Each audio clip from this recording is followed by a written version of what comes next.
Hi, Dr. Alex here, and welcome to a brand new audiobook released today, Christmas Day 2024. The Shadow over Innsmouth by H.P. Lovecraft. What says Christmas more than a tale of maddening, creeping horror? Now, you may think you've heard something very similar to this in the very recent past, but this is a whole new audio experience, in no way related really to what you may have heard yesterday evening. My good thespian friend, Pincent Vrice, worked with me long and hard in the studios with many takes and retakes of the audio until it reached the incredibly high standard now found in this amazing audiobook, available through Findaway Voices and the various retail outlets associated with that company, obviously Spotify, Google Play, and many more. Indeed, it's been available for pre-order on Storytel and Barnes & Noble for some time, a few weeks, so you may well have seen it on there already, and now, as of today, it should be available on all the other resellers, including Google Play and Spotify. I'm sure if you've listened to my previous audiobooks, you're aware of the quality of these recordings, of course based upon classic authors who are now out of copyright, being sadly long dead, but with works which are incredibly highly regarded for good reason and have withstood the test of time and deserve this amazing retelling, in this case from Pincent Vrice. And with that said, I think as with the other audiobooks when they're released, I will leave you with one of the retail samples, in this case the one that Storytel have on their website, and you can listen to that and get a great idea of how the audiobook should sound. And as I said, I'm sure previously, all the links will be available in the description of this video. And so, until the next video, whatever that may be, I hope you enjoy this free audio sample and rush out and purchase and cram your stockings full of as many copies of The Shadow over Innsmouth as you could possibly fill into your virtual stockings. Anyway, on that note, I will leave you with the audio.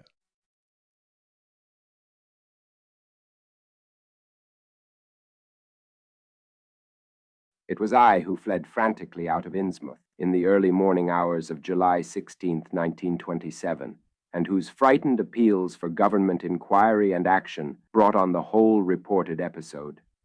I was willing enough to stay mute while the affair was fresh and uncertain, but now that it is an old story, with public interest and curiosity gone, I have an odd craving to whisper about those few frightful hours in that ill-rumored and evilly shadowed seaport of death and blasphemous abnormality.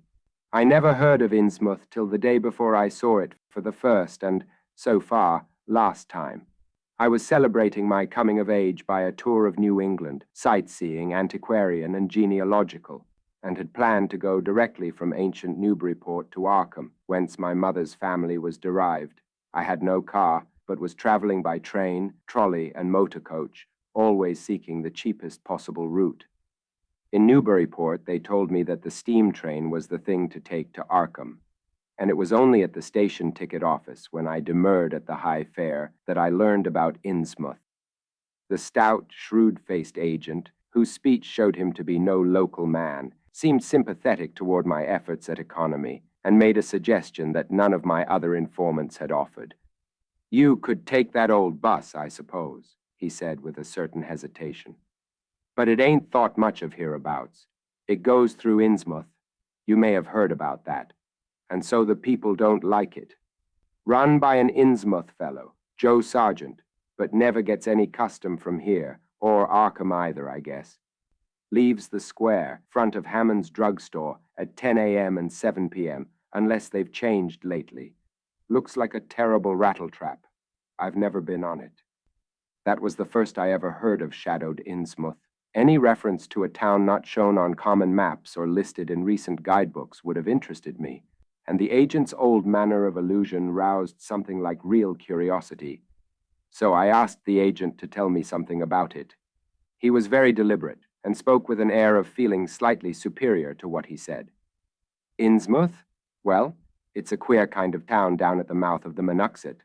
Used to be almost a city, quite a port before the War of 1812, but all gone to pieces in the last 100 years or so. No railroad now. B&M never went through. and the branch line from Rowley was given up years ago. More empty houses than there are people, I guess, and no business to speak of except fishing and lobstering. Everybody trades mostly either here or in Arkham or Ipswich. Once they had quite a few mills, but nothing's left now except one gold refinery running on the leanest kind of part-time. That refinery, though, used to be a big thing, and old man Marsh, who owns it, must be richer than Croesus. Queer old duck, though, and sticks mighty close in his home. He's supposed to have developed some skin disease or deformity late in life that makes him keep out of sight. Grandson of Captain Obed Marsh, who founded the business. His mother seems to have been some kind of foreigner, they say a South Sea Islander, so everybody raised Cain when he married an Ipswich girl 50 years ago. They always do that about Innsmouth people, and folks here and hereabouts always try to cover up any Innsmouth blood they have in 'em. But Marsh's children and grandchildren look just like anybody else so far as I can see. I've had 'em pointed out to me here, though come to think of it, the elder children don't seem to be around lately. Never saw the old man. And why is everybody so down on Innsmouth? Well, young fellow, you mustn't take too much stock in what people around here say. They're hard to get started, but once they do get started, they never let up. They've been telling things about Innsmouth, whispering 'em mostly for the last 100 years, I guess, and I gather they're more scared than anything else.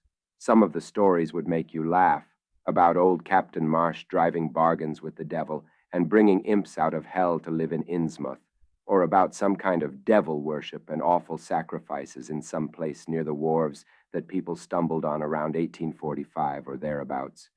But I come from Panton, Vermont, and that kind of story don't go down with me. You ought to hear, though, what some of the old-timers tell about the Black Reef off the coast. Devil Reef, they call it. It's well above water a good part of the time, and never much below it, but at that you could hardly call it an island. The story is that there's a whole legion of devils seen sometimes on that reef, sprawled about or darting in and out of some kind of caves near the top. It's a rugged, uneven thing, a good bit over a mile out, and toward the end of shipping days, sailors used to make big detours just to avoid it.